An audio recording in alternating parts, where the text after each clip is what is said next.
হযরত আব্দুল্লাহ ইবনে মাসউদ রাদিয়াল্লাহু তাআলা আনহু বলছেন, মান কানা মুস্তান্নান ফালিয়াস্তান্না বিমান কাদ মা। যদি কেউ সুন্নতের পূর্ণাঙ্গ অনুসরণ করতে চায় সেজন্য মরা মানুষের অনুসরণ করে। ফাইন্নাল হাইয়া লা তুমানু আলাইহিল ফিতনা। কারণ এ কথার কোনো গ্যারান্টি নাই যে যারা বেঁচে আছে তারা ভবিষ্যতে কোনো ফিতনায় পড়বে না, এটা বোঝার কোনো উপায় নাই। তাহলে সুন্নতের অনুসরণ করতে হলে কাদের অনুসরণ করতে হবে? মরা মানুষ। বলেন কারা? সেই মরা মানুষ কারা? উলাইকা আসহাবু মুহাম্মাদুর রাসূলুল্লাহ সাল্লাল্লাহু আলাইহি ওয়াসাল্লাম। তারা হলেন রাসূলের সাহাবী। সুবহানাল্লাহ বলেন। কানু আফজালু হাদিহিল উম্মাহ। রাসূলুল্লাহ বলছেন সাহাবীরা হচ্ছেন এই উম্মতের শ্রেষ্ঠ সন্তান। রাসূলের উম্মতের মধ্যে শ্রেষ্ঠ কারা? সাহাবীরা। বলেন কারা?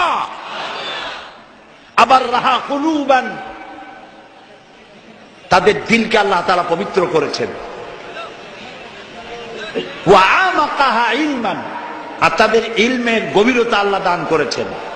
ওয়া আকাল্লাহা তাকাল্লুফান, আর আল্লাহ তাআলা তাদের কলিজাকে বক্রতা শূন্য করেছেন। ইখতারাহুমুল্লাহু লিসুহবাতি নবিয়্যিহি ওয়া লিইকামাতি দীনিহি।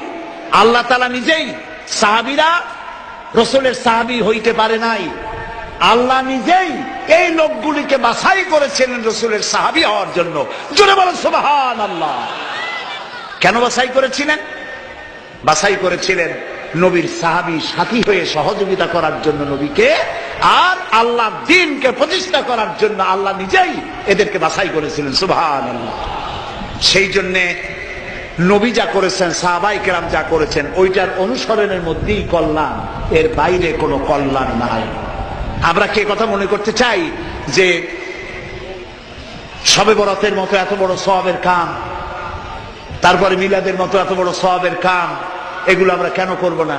প্রিয় ভাই, সব করব না এই কারণে যেহেতু আল্লাহ রসুল তা করেন নাই, সাহাবায়ে কেরাম তা করেন নাই। আমরা ওই কাজ করতেই পারি না যেই কাজের মধ্যে আল্লাহ রসুল এবং সাহাবায়ে কেরাম যেটা স্পষ্টভাবে সহিহ হাদিস কর্তৃক প্রমাণিত নয়, আমরা তা করতে পারি না। বলেন করতে পারি না। নামাজ, নামাজ, এই নামাজ আমাদের অনেকেরই নামাজ হয় না। রাসূলুল্লাহ বলেছেন সাল্লু কামা রাআইতুমুনি উসাল্লি। নামাজ পড়ো সেইভাবে যেভাবে আমাকে নামাজ পড়তে দেখো। এটা শ্রেষ্ঠ ইবাদত। মুরগির দানার মতো খাওয়ার নাম ইবাদত নয়। মুরগির দানা খাওয়া দেখছেন তো? কথা না কইলে বুঝি কি? এই যে ঠক্কর ঠক্কর লাগাই কি থাকে, সেজদা একটা দিয়া আরেকটা দেওয়ার জন্য মোটেও সময় নেই। আরেকটা রুকু দিয়া দাঁড়াবার আগেই সেজদা, সেজদা শেষ হওয়ার আগে আরেকটা সেজদা। নামাজ হয় নাই। তাদিলে আরকান করা, তাদিল মানে বরাবর করা। যতটা সময় রুকুতে ততটা সময় কিয়ামে, যতটা এক সেজদায় ততটা দুই সেজদার মাঝখানে।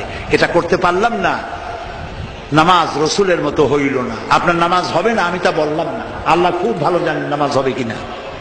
কথা বুঝে আসতেছে?